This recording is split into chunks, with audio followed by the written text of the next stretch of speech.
Ron, ini kita menarik nih, beda paslon nomor urut 2, Prabowo sama Gibran Rakabuming ini. Wis. Nggak bahaya, tak?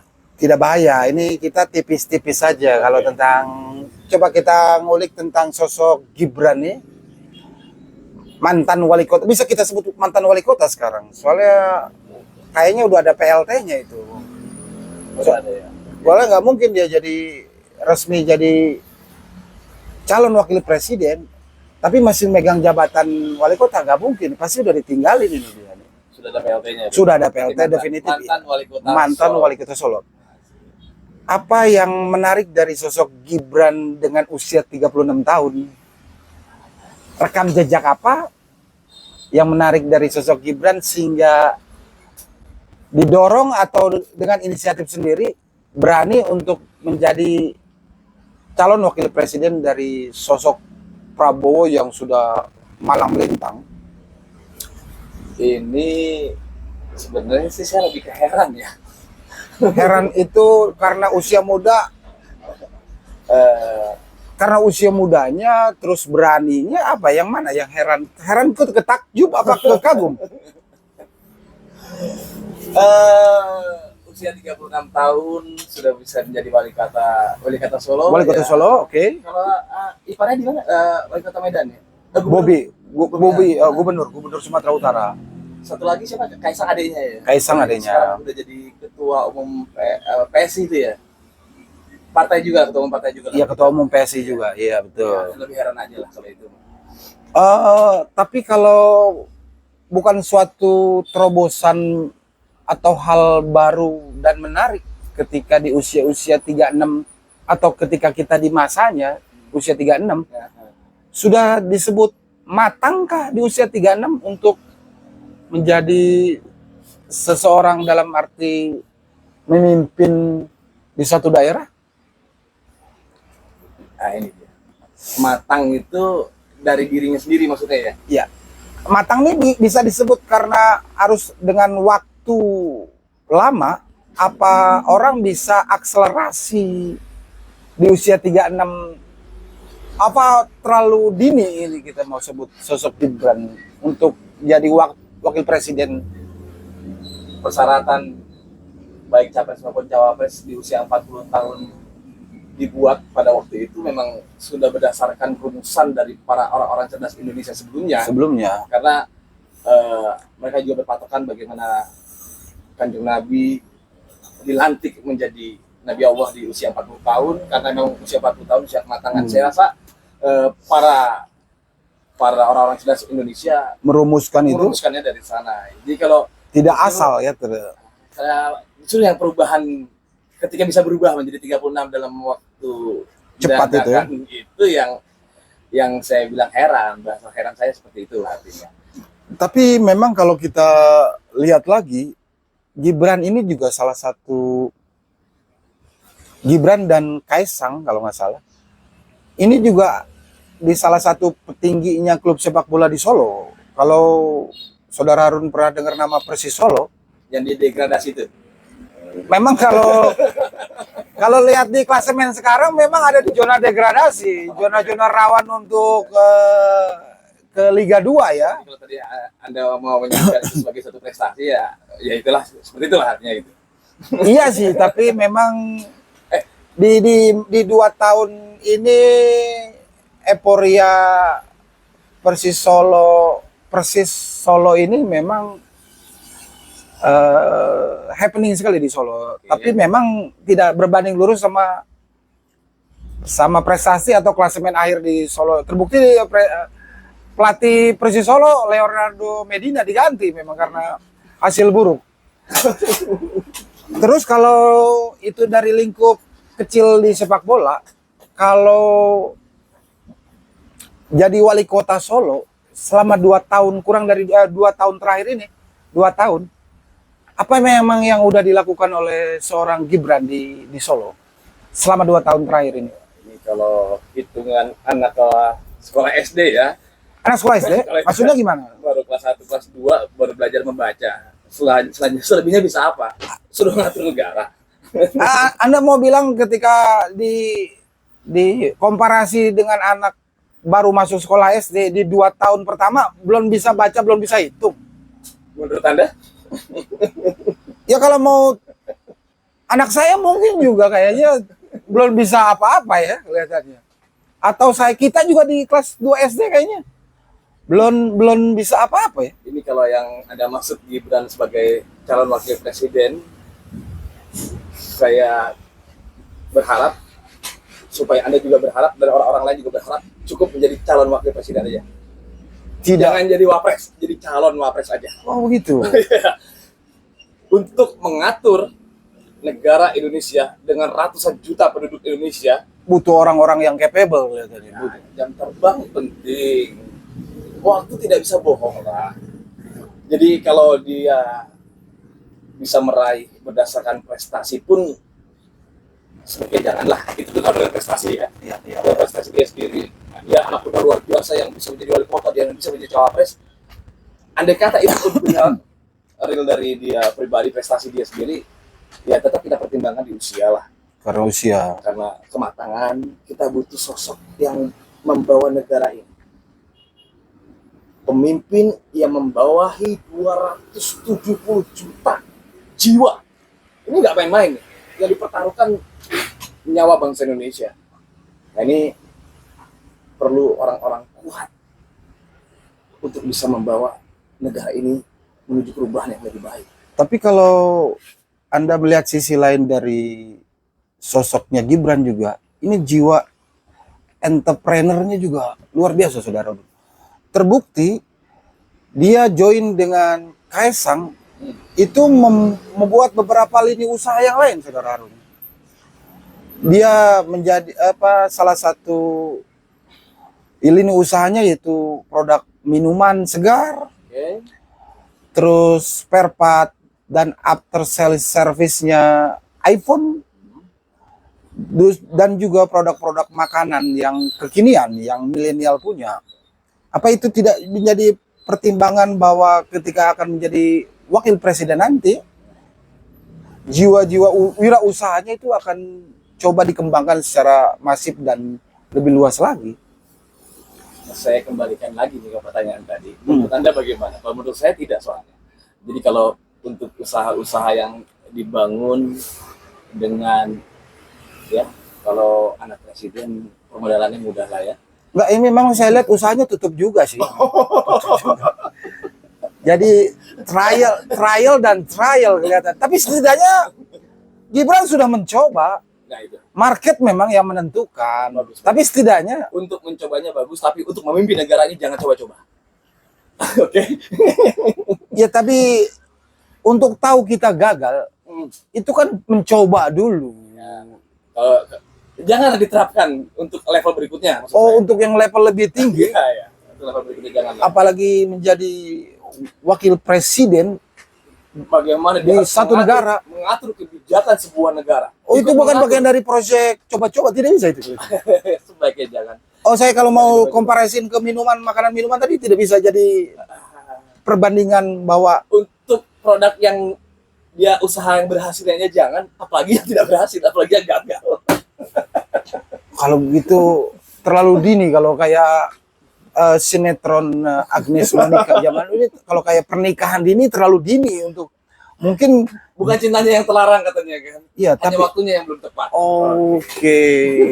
Jadi kalau kayak jempingan, kalau kayak di film Quantum Leap itu, jempingannya dia bukan di 4 tahun ke depan yang secara usia dan kemampuan matang, harusnya di usia-usia mungkin di hadir pemuda Solo untuk menjadi orang hebat di Indonesia, saya dukung. Tapi tadi kembali lagi, waktunya belum tepat.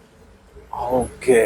Yuk, belajar dulu, Bukan lakukan dulu sampai berhasil bisa, baru ajarkan ke yang lain. Oh, sebenarnya dia orang baik, cuman tidak berada di waktu yang tepat untuk menjadi wakil presiden. Itu aja ya. Ya. Kita butuh anak-anak muda seperti. Oh, kita tidak mendiskreditkan tidak. Sosoknya Gibran dengan apa yang telah dia kerjakan ya. Mungkin timing saja yang terlalu cepat. Belum tepat. Jadi kata akselerasi ini bukan ketika dia menjadi calon wakil presiden di usia 36. Ini akselerasi. Untuk akselerasi menjadi pengusaha dengan rugi dan untungnya dia tanggung sendiri, oke lah itu pelajaran dia. Itu secara personal itu ya. Ya, tapi kalau untuk mengatur satu kebijakan negara di mana ada jutaan, ratusan juta nyawa di bawahnya, ya saya pikir waktunya belum tepat. Belajar dulu sampai Gibran yakin, saya yakin, dan seluruh orang Indonesia saya yakin. Oke, itu poinnya, itu poinnya. Jadi tetap Mas Gibran saya dukung, teruslah berjuang untuk menjadi orang baik, teruslah berjuang untuk menjadi orang hebat, kita dukung. Ya, tapi itu kalau untuk menjadi pemimpin kita, belum waktunya, belum masanya ya. Waktu akan membuktikan bahwa Gibran akan konsisten dan tidak konsisten di waktu yang akan datang kelihatannya. Rakyat akan berpihak dan tidak berpihak ketika konsistensi itu terus dilakukan oleh Gibran kelihatannya. Tapi bukan di masa sekarang. Bukan sekarang waktunya. Oh, menarik sekali. Terus kalau kita beralih ke Prabowo, sosok Prabowo yang di usia sekarang yang buat saya sih ada sosok bersahajanya karena kematangan kedewasaannya, tapi juga tidak terlepas dengan sosok ketegasannya ketika menjadi anggota militer pada masanya. Apa yang menarik dari banyak hal yang menarik dari Bapak Prabowo. Beliau memang sosok yang berwibawa, beliau tegas, tapi kembali lagi saya bilang. Jadi seperti yang beliau ucapkan, saya tidak butuh jabatan. Sorry ye. Oh itu iya, ada statement beliau seperti itu, emang itu menegaskan bahwa beliau 3 kali mencalonkan menjadi cawapres dan capres ya. Jadi sosok beliau lebih ideal menjadi negarawan sejati. Bagaimana ketika dia tidak butuh jabatan, dia tetap harus mendukung tegaknya negara Republik Indonesia ini berdasarkan pengalaman beliau di militer dan juga di berarti lainnya. Dengan kata lain, job description-nya Bapak Prabowo Subianto itu bukan di pucuk pimpinan sebuah negara berarti ya.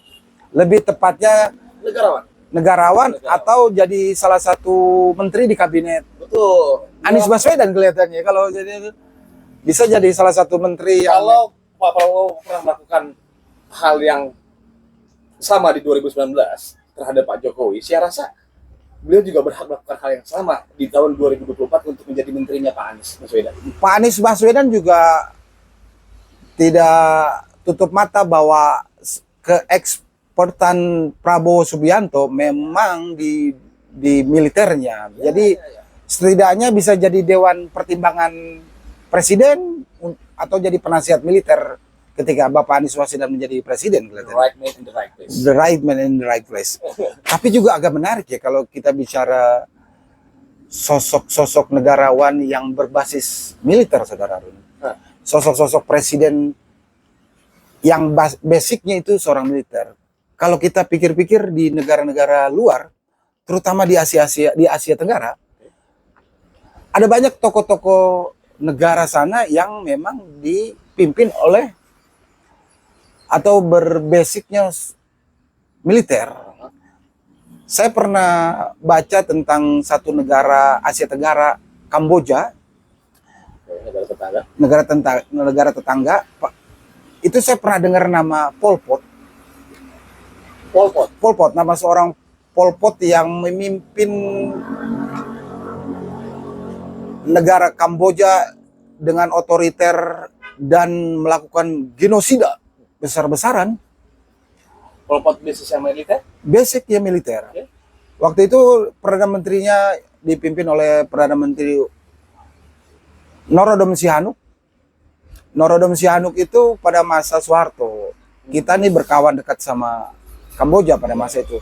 Indonesia menjadi fasilitator negara Kamboja, chaosnya negara Kamboja. Mediasinya dipimpin oleh Bapak Soeharto. Tapi yang agak menarik, antara Perdana Menteri dan Pol Pot itu berbeda prinsip sehingga chaosnya negara Kamboja itu karena salah satunya yang dilakukan oleh seorang Pol Pot dengan basic militernya. Sejarah mencatat itu. Terus yang kedua yang agak menarik ini, yang masih happening, kalau tadi kan beritanya lebih udah lama ya. Yang menarik nih, sosok negara Myanmar. dengan kepemimpinan yang betul-betul murni dari junta militer Myanmar. Kalau pernah dengar nama Aung San Suu Kyi, Tokoh perempuan ya? Tokoh perempuan yang menarik simpati rakyatnya Myanmar, sehingga golongan sipil Aung San Suu Kyi ini terbukti bisa memenangkan pemilu di Myanmar. Tapi lagi-lagi karena kekuatan junta militer Myanmar, hasil pemilu tidak diakui dan militer melakukan kudeta Negaranya sendiri terhadap sosok kepemimpinan Aung San Suu Kyi, sehingga Aung San Suu Kyi itu dipenjara oleh junta militer. Padahal rakyat yang memilih Aung San Suu Kyi ini sosok perempuan sipil. Ketika menang pemilu dan militer tidak senang, itu dikudeta dan ditangkap dan dipenjara. Agak menarik ya, sosok-sosok atau negara-negara yang dipimpin oleh militer dengan tindakan represif dan otoritarian ya. Mudah-mudahan tidak terjadi di negara kita ini, dan militer tetap bersanding seperti pakemnya militer. Tapi agak menarik juga ya, negara tetangga yang pernah menjadi provinsi termudanya Indonesia, kalau Timur Timur atau Timur Leste. Timur Leste. Agak menarik itu, agak menarik negara provinsi yang karena kepengennya rakyat Timur Timur untuk menjadi negara, untuk menjadi provinsi atau bagian dari negara Indonesia, ternyata juga sebelum terjadinya Timur Timur menjadi provinsi Indonesia, sempat terjadi chaos besar-besaran dan dipimpin oleh seorang militer juga, Ramosorta dan Sanana Gusmao. Sampai ketika Timur Timur itu menjadi provinsi termuda Indonesia, kalau Anda pernah dengar nama Fretilin pada masa itu gerakan sayapnya atau gerakan sipil bersenjata dengan militernya yang mencoba memisahkan Timur Timur kembali untuk tidak menjadi bagian dari provinsi Indonesia. Lagi-lagi militer. Jadi agak menarik dan tidak menarik ketika ketegasan saja tidak cukup, karena ketegasan oleh militer tadi akan menjadi sebuah tindakan represif bagi warga sipil ternyata. Mudah-mudahan tidak terjadi di Indonesia. Insya Allah tidak akan terjadi di Indonesia. Allah cinta negara Indonesia. Orang-orang militer akan berjasa dengan militernya, dengan keahliannya ya. Dengan keahliannya. Jadi ketika ditempatkan pada porsinya masing-masing, dia akan bisa melesat lebih tepat dibandingkan harus satu ambisi ya. Tapi kembali saya bilang, Pak Prabowo adalah negarawan sejati, insya Allah. Jadi jabatan bukan tujuan utama beliau. Di usia yang sekarang, di usia yang tidak muda lagi, sudah tidak muda lagi ya. Lebih baik dia menjadi penasehat militer. Itu akan sangat berguna sekali. Sangat berguna sekali. Masya Allah. Sangat berguna sekali, sangat bermanfaat sekali dengan pengalaman beliau. Iya. Ada baiknya berarti kombinasi ini di kepemimpinan yang akan datang, presiden dipimpin oleh sosok sipil dan backgroundnya adalah guru ya. Backgroundnya ada gurunya. Terus penasihat militernya itu adalah Bapak Prabowo yang sudah kenyang pengalaman militernya menghadapi situasi internal dan eksternal, dan dibantu oleh beberapa staf ahli di bidang yang lain kelihatannya. Oke, menarik. Ini kalau saja bisa terjadi, jadi satu harmoni yang luar biasa sekali.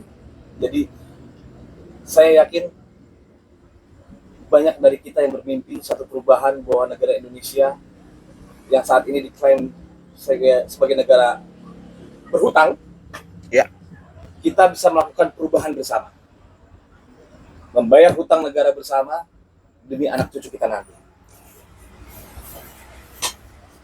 Bagaimana Pak Anies Baswedan dan Muhaimin Iskandar, Ya. didukung oleh capres-capres lainnya. Capres-capres yang lain. Rangkul semua. Karena kalau tujuannya adalah bagaimana menjadikan negara ini negara yang penuh keberkahan, ya seperti yang Pak Prabowo bilang, jabatan bukan tujuan. Jabatan bukan tujuan. Jabatan bukan tujuan. Dan saya yakin konsekuensi ucapan beliau akan beliau laksanakan. Jadi ketika Pak Prabowo di 2019 kalah dari Pak Jokowi, Ya. beliau bersinergi. Iya. Rivalitas itu di panggung ya. Sudah tiga kali. Rivalitas di panggung. Hatinya saya yakin merah putih semua. Masya Allah. Semoga dengan konstelasi politik ini membuat rivalitas itu tidak terus menerus. Ya, ayo ini. Saya ingin menyampaikan pesan untuk saudara-saudara saya, 270 juta Yang berbeda pandangan, yang berbeda segalanya, berbeda hak pilih, ketahuilah bahwa sebenarnya kita adalah satu bangsa, satu nusa, satu negara, Indonesia. konstelasi politik di tahun 2024 itu cuma bagaimana kita memilih yang terbaik dari yang terbaik untuk memimpin negeri ini. Dan mata hati kita semua sudah bisa mengetahuinya. Jadi ketika Bapak Anies Baswedan ini menjadi presiden, rakyat yang berbeda pandangan harus membaur kembali, berdoa bahwa akan